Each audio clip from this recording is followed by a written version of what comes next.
અરવલ્લી જિલ્લામાં રાજ્યમંત્રી ભીખુસિંહ પરમારના પુત્રોએ એક યુવકને માર માર્યો હતો। મંત્રીના પુત્ર કિરણસિંહ પરમાર અને રણજીતસિંહ પરમારે યુવકને માર માર્યો હતો। હુમલાની ઘટનાને લઈ કોઈ ફરિયાદ નથી નોંધાઈ, જેને લઈ કાયદો વ્યવસ્થા જાળવવા અરવલ્લી એસપીએ મંત્રી પુત્રનો સંપર્ક કર્યો હોવાની સૂત્રોએ માહિતી આપી છે। સાથે જ સામાજિક રીતે સમાધાન થયાની પ્રાથમિક વિગત પણ સૂત્રો દ્વારા મળી રહી છે। મંત્રી ભીખુસિંહ પરમારના પૌત્રને થોડા દિવસ અગાઉ કેટલાક લોકોએ માર માર્યો હતો, જેની અદાવતમાં તેમના પુત્રોએ વળતો વાર કર્યો હતો। મારામારીની ઘટનાનો વિડીયો પણ સોશિયલ મીડિયામાં વાયરલ થયો છે।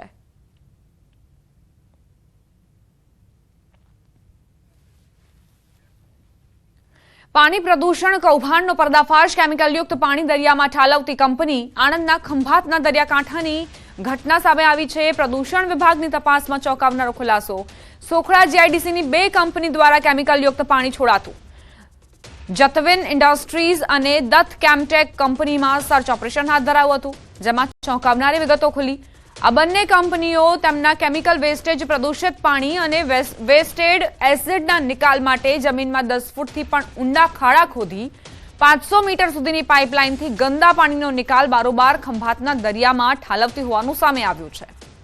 હાલ તો પ્રદૂષણ વિભાગે આગળની કાર્યવાહી શરૂ કરી છે।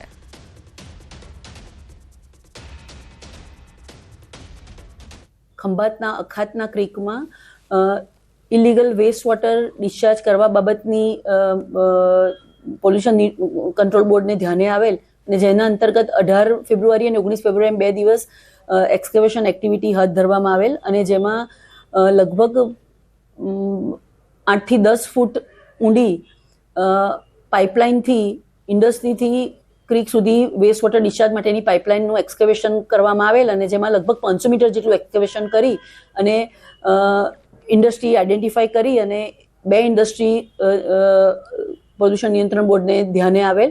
અત્યારે કંપનીનું જતવિન નામ છે, જતવિન ઇન્ડસ્ટ્રી, અને જે જીપીસીબી અધિકારી આવેલા તેમને કાર્યવાહી બી કરેલી અને એ પ્રમાણે લોકોએ અત્યારે ક્લોઝર આપેલું છે। તો 2 દિવસમાં અમે કંપની બંધ કરશું। પરંતુ જે વાત થઈ રહી છે કે ખાડીમાં પાણી નાખવું જે કોઈ વસ્તુ છે એ વસ્તુ અત્યારે શું કહેવાય કે કોઈ પ્રૂફ નથી, છતાં બી અત્યારે જીપીસીબીની કાર્યવાહી ચાલે છે અને અમે એનો જવાબ આપીશું ત્યારે તમને એની શું કહેવાય કે માહિતી મળી રહે। આણંદ જિલ્લાનો ખંભાતનો દરિયા કિનારો ખૂબ વિશાળ દરિયા કિનારો। ખંભાતનો દરિયા કિનારો આજે ભાલ વિસ્તાર જે છે, વડુચી માતાનું મંદિર સોખડા થઈને છેક વડગામ સુધી પ્રસરેલો છે। તાજેતરમાં જ આણંદ જિલ્લાના પોલ્યુશન વિભાગે અહીંયા સોખડા જીઆઈડીસીમાં આવેલી 2 કંપનીઓ જતવિન ઇન્ડસ્ટ્રીઝ અને દત્ત કેમટેક, આ બંને કંપનીઓએ ઊંડા ખાડા ખોદી જમીનમાં 10 ફૂટ જેટલા ઊંડા અને એમનો જે કેમિકલ વેસ્ટેજ છે, કેમિકલ જે પાણી છે, વેસ્ટેડ એસિડ છે, એને દરિયામાં આખું ઠાલવવાનું કૌભાંડ આચર્યું હતું। એ નેટવર્ક ઊભું કર્યું હતું અને જેણે આણંદ જિલ્લા પોલ્યુશન અધિકારીએ ઝડપી પડ્યું છે। ચોક્કસ હું દ્રશ્યમાં બતાવવા માંગીશ કે ખૂબ ઊંડા ખાડા અહીંયા ખોદવામાં આવ્યા હતા અને આ નેટવર્ક આખું બહુ પદ્ધતિસરનું હતું। જમીનમાં 10-15 ફૂટ ઊંડા ખાડા ખોદી અને એ જે પાણી છે એ ખંભાતના દરિયાની ખાડીમાં ઠાલવવાનું આખું એક નેટવર્ક ઊભું કર્યું હતું। આ બંને કંપનીઓ કર્યું હતું, જતવિન ઇન્ડસ્ટ્રીઝ અને સાથે સાથે કહેવાય કે આ દત્ત કેમટેક પ્રાઇવેટ લિમિટેડ। ચોક્કસ આણંદ જિલ્લા પોલ્યુશન અધિકારી છે, એણે આ એક આખો રિપોર્ટ, એક આખો અહેવાલ તૈયાર કર્યો છે અને સમગ્ર અહેવાલ દસ્તાવેજી પુરાવા સાથે ગુજરાત સરકારના પોલ્યુશન વિભાગને સુપરત કરશે અને ત્યારબાદ તમામ કાયદેસરની કાર્યવાહી હાથ ધરવામાં આવશે। જનક જાગીરદાર, ન્યૂઝ 18 ગુજરાતી, ખંભાત। તંત્રની બેદરકારીનો વધુ એક જાગતો પુરાવો જોવા મળ્યો। પોરબંદરમાં પાલિકાનું શોપિંગ સેન્ટર ખંડેર બન્યું। લોકાર્પણ પહેલા 3 વખત ખંડેર હાલતમાં ફેરવાયું। માર્કેટ બન્યાના 10 વર્ષ બાદ પણ ખંડેર હાલતમાં છે। 87 લાખના ખર્ચે શોપિંગ સેન્ટર તૈયાર થયું હતું। સ્થાનિકો સહિત કોંગ્રેસે ગંભીર આરોપ લગાવ્યા છે। પેરેડાઇઝ સિનેમા નજીક આ શોપિંગ સેન્ટર બનાવવામાં આવ્યું છે। એટલું જ નહીં, લોકો તો એવા પણ આરોપ લગાવી રહ્યા છે કે પાલિકાની પહેલાથી ઢીલી નીતિ હતી, કેમ કે આ શોપિંગ સેન્ટર બનાવવા માટે 4 વર્ષનો સમય લાગ્યો હતો। એવો પણ આરોપ છે કે સ્થાનિક નાના વેપારીઓને દૂર ખસેડી આ શોપિંગ સેન્ટર બનાવવામાં આવ્યું હતું, પરંતુ આજે પણ લોકોના નાણાંનો વેડફાટ થઈ રહ્યો છે। હવે સૌથી મોટી વાત એ છે કે પાલિકા કમિશનર તો કહી રહ્યા છે કે અગાઉ હરાજી કરાવવામાં આવી હતી, પરંતુ તેની પ્રાઇસ વધારે હોવાથી વેચાણ નથી થયું। હવે સવાલ એ થાય છે કે આવી રીતે શું 1-2 નહીં 10 વર્ષ વીતી ગયા છતાં કેમ કોઈ નિરાકરણ ન આવ્યું? હવે નવું બનેલું આ શોપિંગ સેન્ટર ખંડેર થતા તેની મરામત માટે પણ ફરી નાણાંનો વેડફાટ થશે, તો આખરે કોને જવાબદાર ઠેરવવા? આવા અનેક સવાલો ઉઠી રહ્યા છે, પરંતુ તેના જવાબ હજુ સુધી નથી મળ્યા। આવી અને એ સાર્વજનિક પ્લોટ હતો એમાં નગરપાલિકાએ નક્કી કર્યું જે તે સમયે જે લોકોએ. હવે એ બનાવી અને 80 લાખ રૂપિયાના ખર્ચે એ બન્યું હતું. એ પછી કાંઈ થયું ને એટલે 2-3 વર્ષ ગયા એટલે વળી ફરી પાછા 20 લાખનો ખર્ચો કરીને રિનોવેશન કર્યું.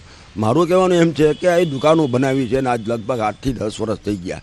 કરોડો રૂપિયાનો છે, આજની કિંમતે જોઈએ તો 12 થી 15 કરોડ રૂપિયા એ રોકાણ કર્યું છે. એ પૈસા કે ના કોઈ પ્રમુખ કે કાઉન્સિલરના ખિસ્સામાંથી નથી ગયા, એ ભ્રષ્ટાચાર કરવા માટે કરીને ઊભું કર્યું હતું. આટલું ઇન્વેસ્ટમેન્ટ કરીને બંધાવેલું બાંધકામ રેકડીઓવાળાને અને જે નાનો વર્ગ ધંધો કરે છે એને અન્ય જગ્યાએ ખસેડી અને એના રોજગાર ઉપર પાટું વર્તમાન શાસકો અને મહાનગરપાલિકાના અધિકારીઓ જેમ તેમ અત્યારે લોકોને પોતાની જગ્યા ઉપર ધંધો કરવાથી દૂર કરે છે. આ જગ્યા છે એ કેટલા સમયથી પડી છે? અંદાજે 60 જેટલી દુકાનો બનાવવામાં આવેલી છે. આ દુકાનો ભાડેથી આપવા માટે અગાઉ હરાજીથી 3 વખત અગાઉ પ્રયત્નો કરવામાં આવેલા છે, પરંતુ જે તે સમયે અરજદારોને એની કિંમત વધારે જણાઈ હશે. એનું અનુસંધાને સરકારશ્રીમાં દરખાસ્ત કરી અને એની જે ભાડાની રકમ છે એમાં પણ ઘટાડો કરવા માટેની મંજૂરી મેળવેલી છે અને એ આધારે હવે નવેસરથી આ દુકાનો ભાડેથી આપવા માટે હરાજીની પ્રક્રિયા હાથ ધરવાની પ્રક્રિયા આપણે સૂચના આપેલી છે. ઝડપથી કાર્યવાહી કરવામાં આવે. રાજકોટ સમૂહ લગ્નમાં છેતરપિંડીના બનાવ બાદ રીલ્સ વાયરલ થઈ છે. નવદંપતીએ રીલ બનાવી વાયરલ કરી. આયોજક પૈસા લઈને ભાગી જતા વર અને કન્યા એક્ટિવામાં જાન લઈને જઈ રહ્યા છે.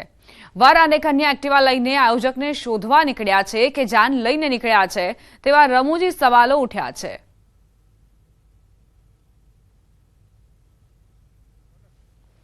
રાજકોટમાં 28 નવયુગલો જ્યારે સવાર દરમિયાન વહેલી સવારે પહોંચ્યા પરિવારજનો સાથે તો આયોજકો જ નહોતા. આખા દિવસ દરમિયાન આ તમામ યુગલો રાહ જોતા રહ્યા કે ક્યારે આયોજકો આવશે અને તેઓ લગ્નના ફેરા ફરશે અને લગ્નવિધિ શરૂ થશે. જોકે અંતે પોલીસ તેમની વારે આવી. પોલીસે નાગરિકો પ્રત્યે સંવેદના રાખીને અને ત્યારબાદ તમામ જે જોડા હતા તેમના ફેરા ફરાવ્યા અને હવે તેને લઈને વિડીયો વાયરલ થયો.